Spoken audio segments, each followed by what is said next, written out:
व्यास हूँ, United Nations headquarter के बाहर बैठा हूँ आपसे बात करने के लिए। Event at United Nations headquarters highlighting contribution of the iconic Jaipur Fort on empowering persons with disabilities and fostering sustainable development was organized by the Permanent Mission of India.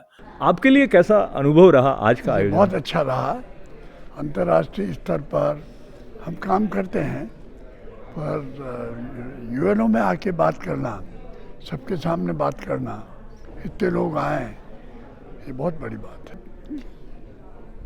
अगर मानव हो तो मानवता तो होनी चाहिए ना। मानव अगर हो और मानवता है और दूसरा आदमी तकलीफ में और उसकी पूरी मदद नहीं करो तो काहे के मानव है। सबसे ज़्यादा अगर हिंदुस्तान का कोई प्रोडक्ट है जिसकी इज्जत है, पाकिस्तान जयपुर फूट है।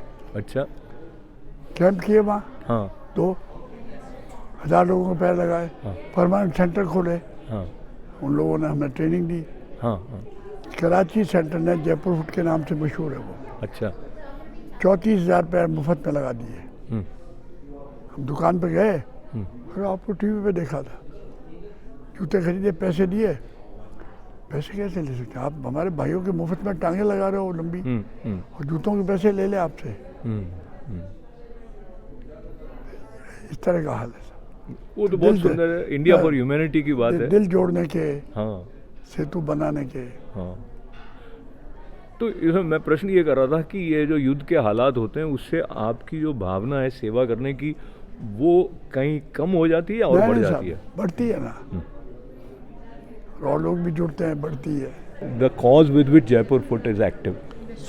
2018 में जब हम यहाँ आए थे, मई की बात है, उस वक्त तक इंडिया फॉर ह्यूमैनिटी प्रोग्राम में कोई कैंप नहीं हुआ था। प्रोग्राम अप्रूव हो गया था लेकिन कैंप नहीं हुआ था। और तब से अब तक, जैसा मैंने आपको बताया, हम लोग 23 मुल्कों में 31 कैंप कर चुके हैं और 7 कैंपों की तैयारी अलग अलग स्टेज पे है। तो मोज़म्बिक का कैंप इसी महीने शुरू हो जाएगा, उम्मीद करते हैं टैंजानिया में अगले महीने हो जाएगा। अभी से 3 महीने में 2 महीने में निकारागुआ में हो जाएगा, 2-2.5 महीने में, और करीब 4 महीने में ट्रिनिडाद टोबैगो में शुरू हो जाएंगे। तो सब सामान, कोई जहाज़ पे सामान है, कहीं सामान पहुंच गया है, तो ये प्रोसेस है। उसके अलावा कुछ और कैंप अप्रूव हो गए हैं, सरकार ने अप्रूव कर दिए हैं, तो उन पे भी कार्यवाही चल रही है।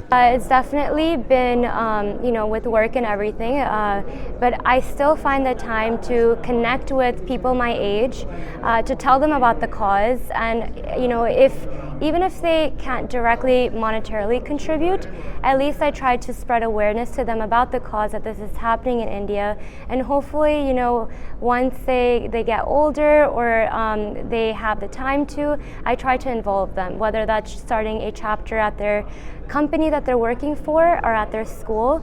I want them to get involved, and even if it's spreading awareness, that can go very far.